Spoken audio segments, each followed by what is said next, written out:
Well, can we just talk about boobs for a second? Always. Only if there are two of them, unless we're watching Total Recall, and then we're talking about three. Coming to you live from the Niche Nook Studios, brought to you by the power of the internet and her, my child's therapist, my need for caffeine and human communication on a fortnightly basis. It's the Niche File.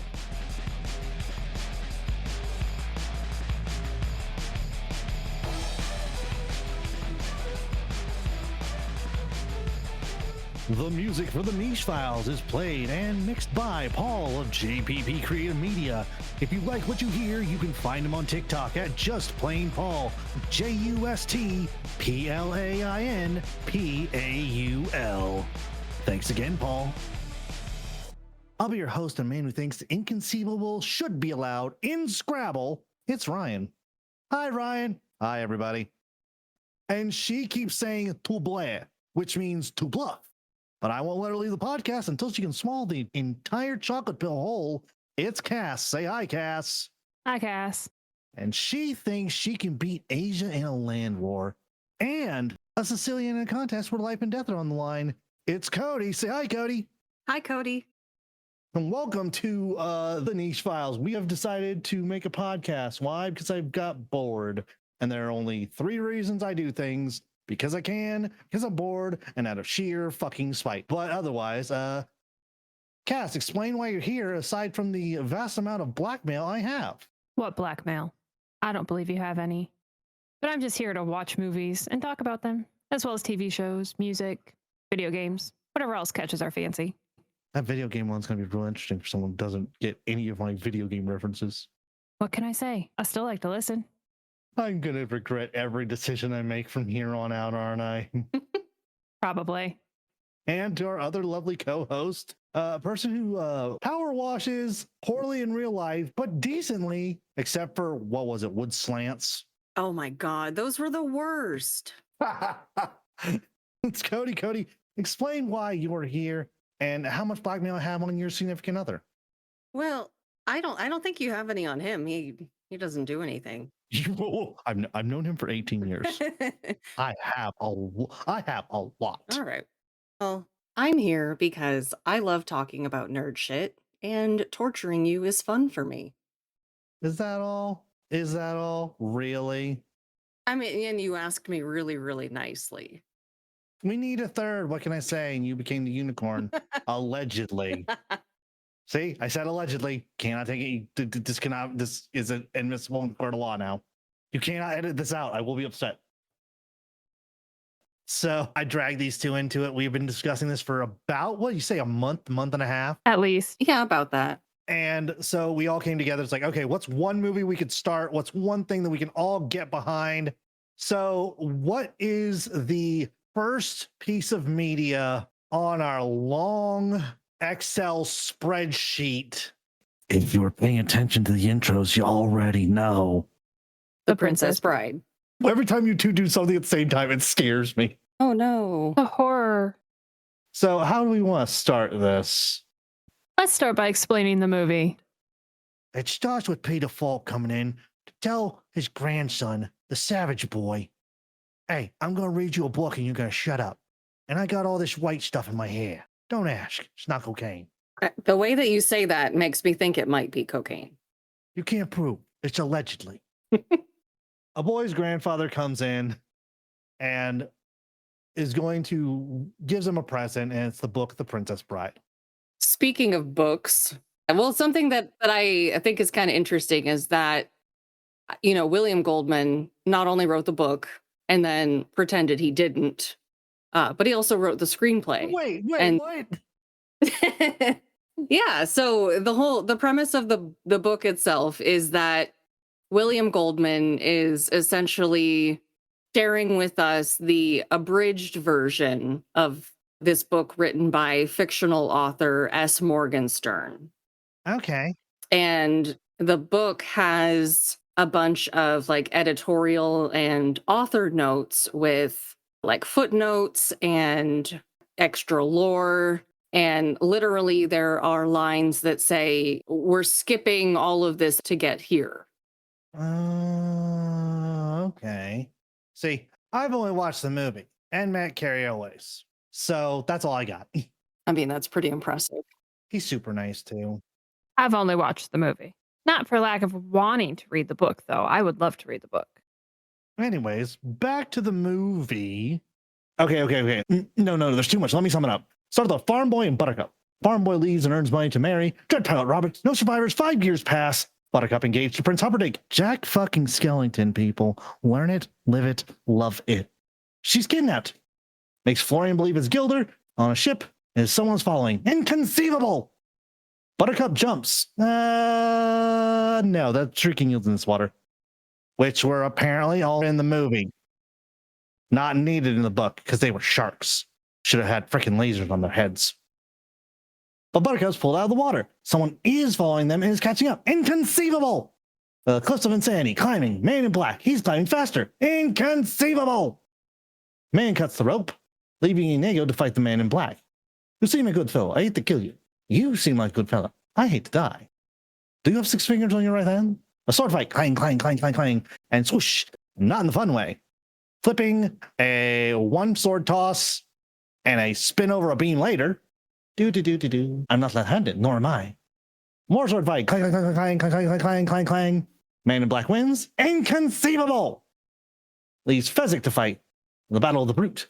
Man in black wins. Say it with me, kids. Seemable! Seemable. You're not the kids.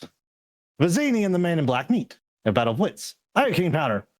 Which someone has a theory on that.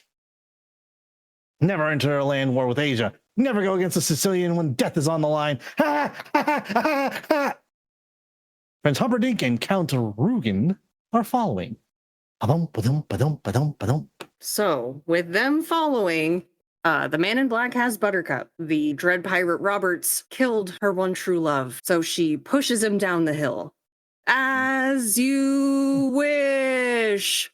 Oh my god, it's Wesley! Buttercup throws herself down the hill. Then they end up in the fire swamp. Buttercup falls in the quicksand. Wesley saves her. There's rodents of unusual size. I don't think they really exist. Surprise, they do exist. And one attacks Wesley. But then they survive the fire swamp. And Prince Humperdinck and Count Rugen catch up with them. Buttercup sacrifices herself, saying, "If I go with you, will you let him live?" Prince Humperdinck agrees. Humperdinck then takes Buttercup, and Count Rugen knocks Wesley unconscious. The wedding approaches, and Buttercup has second thoughts and rejects Humperdinck, saying, "My Wesley will come for me." Inky. And he agrees. He said, "I'll send my fastest ships." That doesn't happen, and he ends up in the pit of despair. Humperdinck sucks the life out of Wesley, and they end up in the Thieves' Forest where Fezzik finds Inigo because he has big news. He's seen the 6-fingered man, and so he must find the Man in Black. Hears his screams. They find the albino, and they find Wesley dead, or mostly dead, in the pit of despair, and they need a miracle. So they take him to Miracle Max. He says, "I'll call the Brute Squad." Fezzik says, "I'm on the Brute Squad." He replies, "You are the Brute Squad. Come on in." They pump him full of air to find his last words. "To Blathe. No, true love. I'm not a witch, I'm your wife." They need a miracle pill, covered in chocolate coating because it helps it go down. Have fun storming the castle. It would take a miracle. But Wesley wakes up, and they need to get into the castle. Too many men. They need a wagon and a black coat. The Dread Pirate Roberts. Light him. He's on fire. There is no gate key. Oh, you mean this gate key? Roll for intimidation. They enter the castle. Marriage is what brings us together today. Man and wife. Our fighters that encounter the man with 6 fingers. You killed my father. Prepare to die. He runs. Fezzik, he's getting away. They fight. Inigo stabbed. Perfect breasts. Pity to damage them. Wesley, you came. Inky. Humperdinck shows up. To the death. No, to the pain. Horror. Inigo then finds Wesley and Buttercup. But where's Fezzik? Inigo, I found 4 white horses. Hello, lady. They jump from the window to safety and then ride into the sunset, ending with true love's kiss. The end. Clap, clap, clap, clap, clap. The only thing I can hear now is the end of Monty Python. Which I've never seen. What? You know what? Never mind. To the spreadsheet. The spreadsheet. Now, I don't know about the two of you, but I would like to talk more about that sword fighting scene at the beginning of the movie. Oh, hell yes. Uh-huh. You want to talk about it? Go talk about it. I was looking for my notes. You've had an entire evening to find the notebook. I have my notebook. I was looking for the names of who trained the actors in their sword fight, which happens to be Peter Diamond and Bob Anderson, who also choreographed the lightsaber scenes in Star Wars. Do you know who Bob Anderson was at one point? No. Darth Vader's stunt double. Okay, then. So he didn't just choreograph it. He fought it. Mm-hmm. That entire scene was fought by Mandy Patinkin and Carrie Elwes, with only 2 acrobatic stunts being performed by stunt doubles. Everything else they learned and did the fights themselves, including the fact that they did truly fight with both hands. And that's incredible. And the original choreography for the fight ended up being far too short for what they wanted for the movie. So the 2 actors actually watched old Errol Flynn movies to extend the fight scene. I just love the athleticism that they go through. I love the battle whip beforehand, so they gauge each other's like, how smart is this man? What am I dealing with? You fight the capoeira. And they're just like, I know what you're doing. I'll use Bonetti's defense. And literally, they're just going back and forth, like, I just want to hurt you. I want to see how good you are. I need to train for a specific reason to fight the 6-fingered man. And if I can't be bested by you, then I deserve to become a drunken man in the bandits fort. I like, you seem a decent fellow. I hate to kill you. You seem a decent fellow. I hate to die. It's very character driven in the sense that, Inigo is honorable. Wesley is clever. And this is really a quote unquote friendly test of skill, not just like brute strength. They're not trying to kill each other immediately. They are sizing each other up, kind of like true gentlemen of the blade. Yeah. Some of us know the way of the blade better than others. I think I found it. I found the best thing in the world. The entire dialogue sword fight scene between Wesley and Inigo. That scene did have one of my favorite lines, which is when Inigo swears on the soul of his deceased father that Wesley will make it to the top of the cliffs alive. I swear on the soul of my father, Dominigo Montoya, you will reach the top alive. Throw me the rope. Yeah. I mean, you can't get any more of like a trustworthy promise than that. Because he knows too many Spaniards. It's at that point that you really see where Inigo's heart is. Mm-hmm. It's in the avenging of his father who has been killed, and that he loved his father so much that he would swear on his soul that somebody would not get hurt prior to a fair fight. Exactly. There's a whole scene right there. And after he beats him, it's like, who are you? I must know. No one of consequence. Get used to disappointment. Then kill me quickly. I will soon destroy a stained glass window as an artist like yourself. However, since I can't have you follow me either, bonk! Please understand, I hold you in the highest regards. And he goes off. Such a good scene. So good. And then he continues on to fight Fezzik. I love Fezzik. He's just he's a teddy bear. Yes. And he doesn't even exercise. I don't even exercise.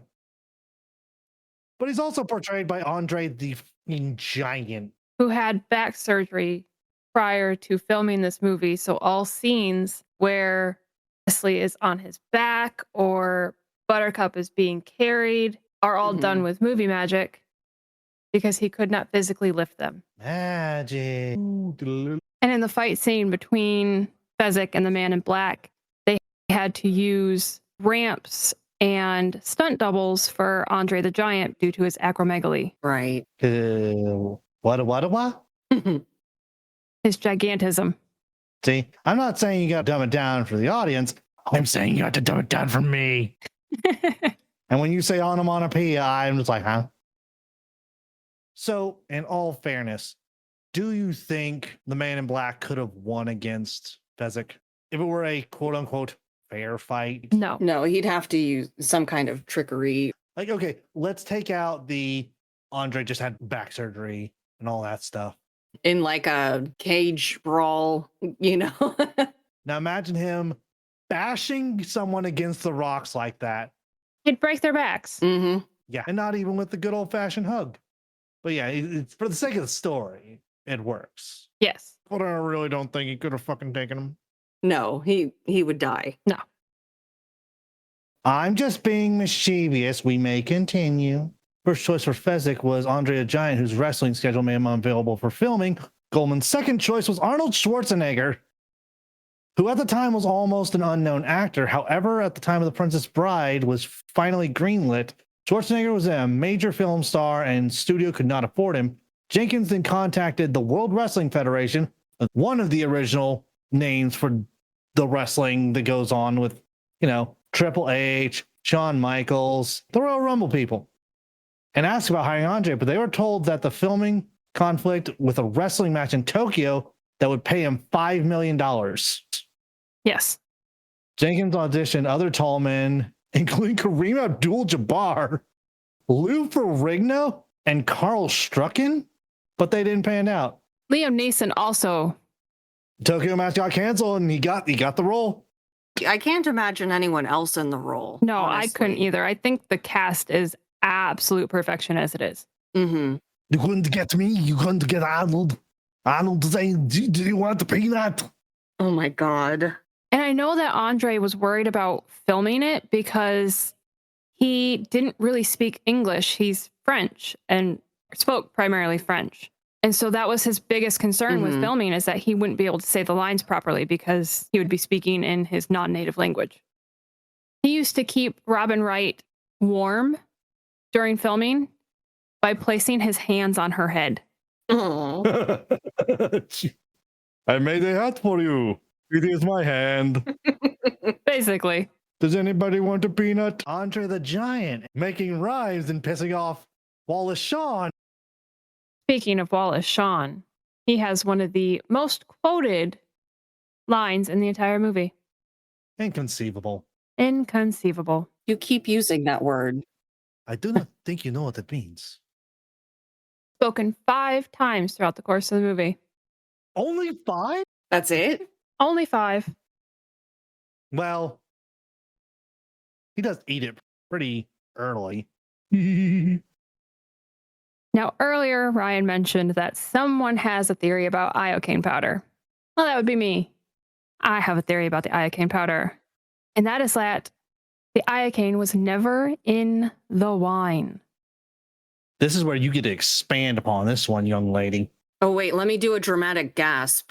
Oh, My God!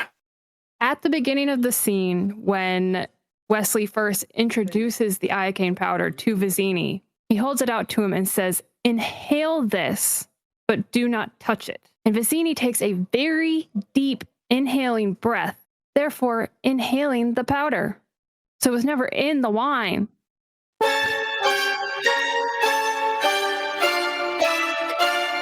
Never in the wine.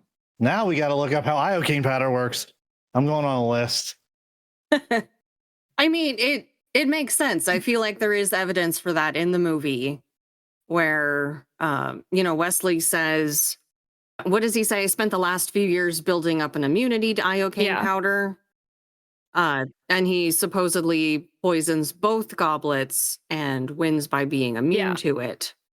But we never see him adding the powder to the wine. Correct. He just kind of waves his hand near it, and then Vizzini starts monologuing. Yes. And if it's so deadly that even a single touch of it getting on your skin would kill you, there's no way he could have built a tolerance to it. I don't know. There's a guy who's been getting repeatedly bitten by fucking venomous snakes, and he's got a very good immunity to a lot of snake venom.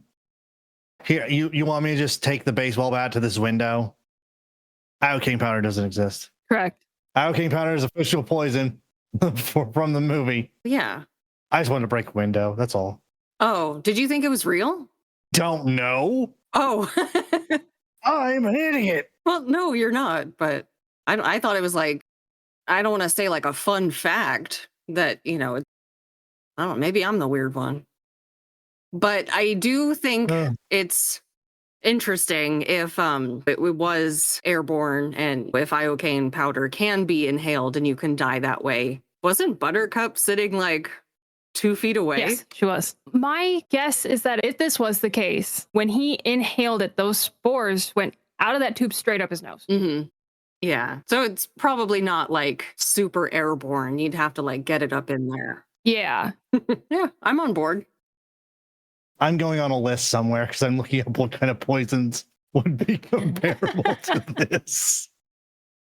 No one in my immediate vicinity, please die of poison. Thank you. Well, it's just when you yell really loud to your NSA agent who's surveilling you. Hey, this is for a podcast, or I'm writing a story. Don't worry. Can you imagine being an author? You think that? Looking up murder. Can you imagine being a podcaster? Wait. Oh shit, we're in the metaverse now. Amazing. So which character was your favorite? Ladies first. Oh, I'm not good at this game. I mean, you're barely good at Power Wash Simulator in real life. So says your brother. Right? Good thing I'm not planning on opening up my own power washing business. I think that would be fun. Well, maybe my brother might hire you. I think probably Inigo for me, like if I had to pick. No, it's a tie, him and Wesley.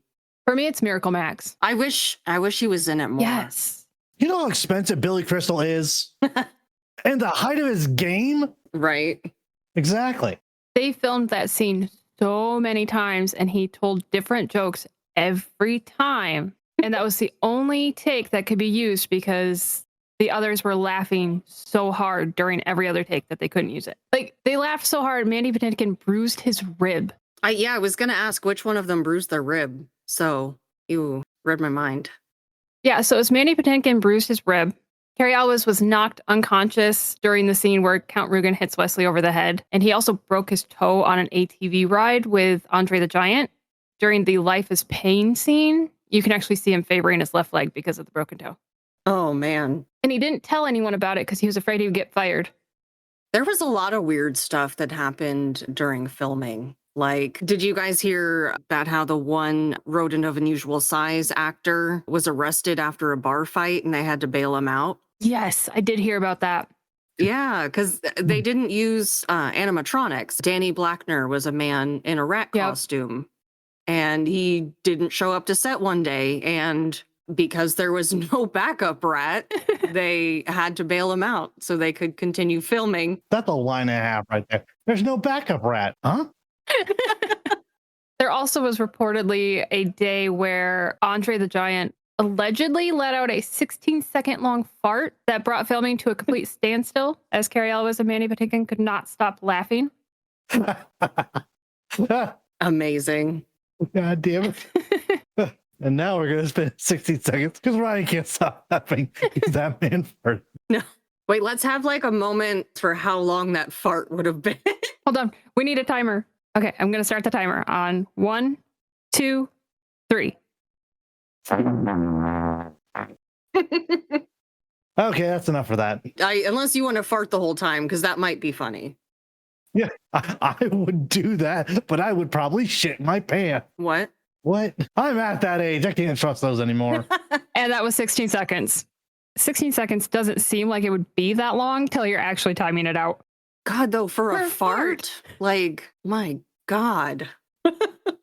So Cary Elwes, he wrote a book all about the filming and everything. It's called As You Wish. And in one of the chapters, he talked about Andre the Giant and how much he could drink.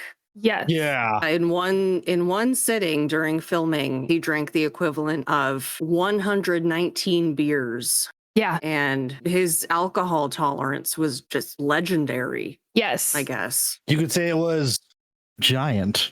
Yeah. And it starts with the dad jokes. You know, I'm not mad at it. So the reason his tolerance was so high is because he would drink to dull the pain that he was in. And drinking was the only thing that helped. Pain meds didn't even help him. Yeah, he was self-medicating. And that is actually what led to the fart, was his heavy drinking. That math adds up.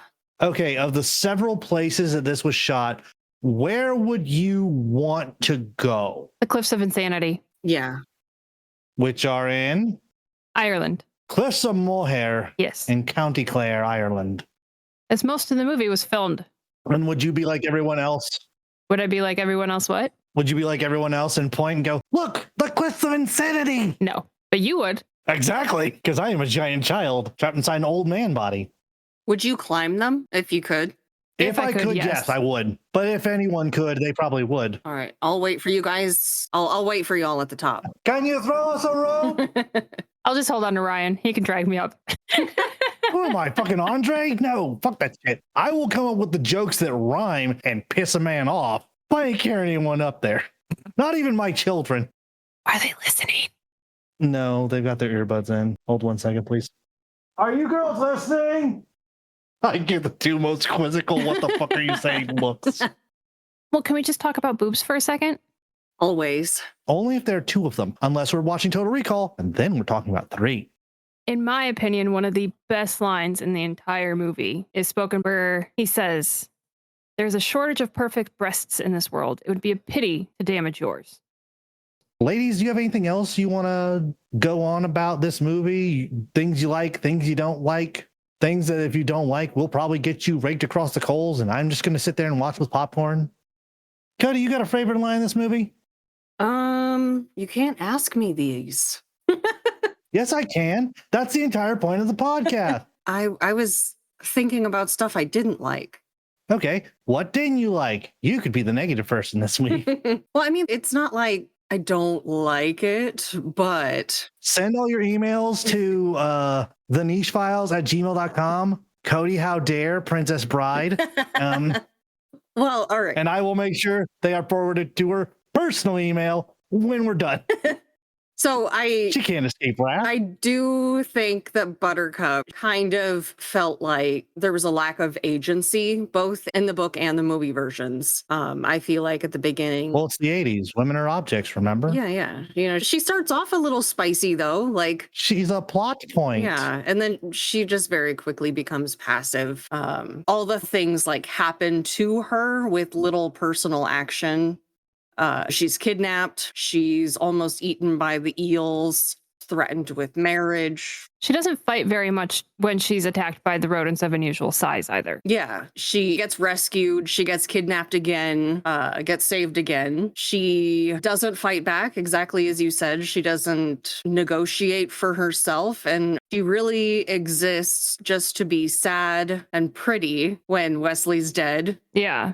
Anything beyond my Wesley will come for me. Pinky. She's just kind of there. Yeah. In the book, In the book.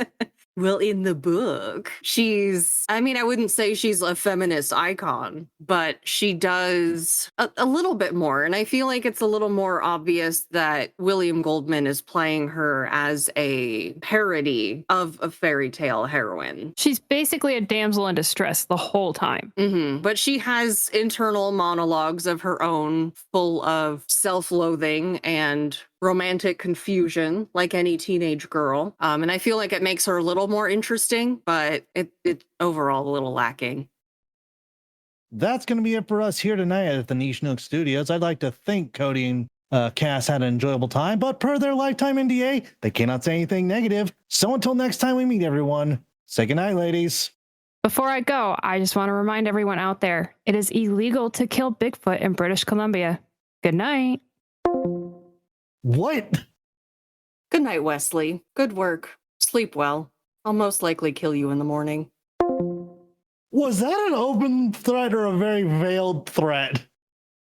Anyways, and that's going to be it from me. I hope to hear from you again. And if you have comments, questions, or concerns, like me right now, that don't involve breaking the NDAs, you can email us at thenichefiles@gmail.com. Follow us on Instagram, Facebook, Reddit, Blue Sky, and Twitter. Fuck you, X. At The Niche Files, and on TikTok at the.niche.files. We don't have a lot there currently, but we are working on it as we speak. Thank you again, Cody and Cass, for helping me out with this. I'm Ryan, your host from The Niche Files, and I will see you all next time. Take care.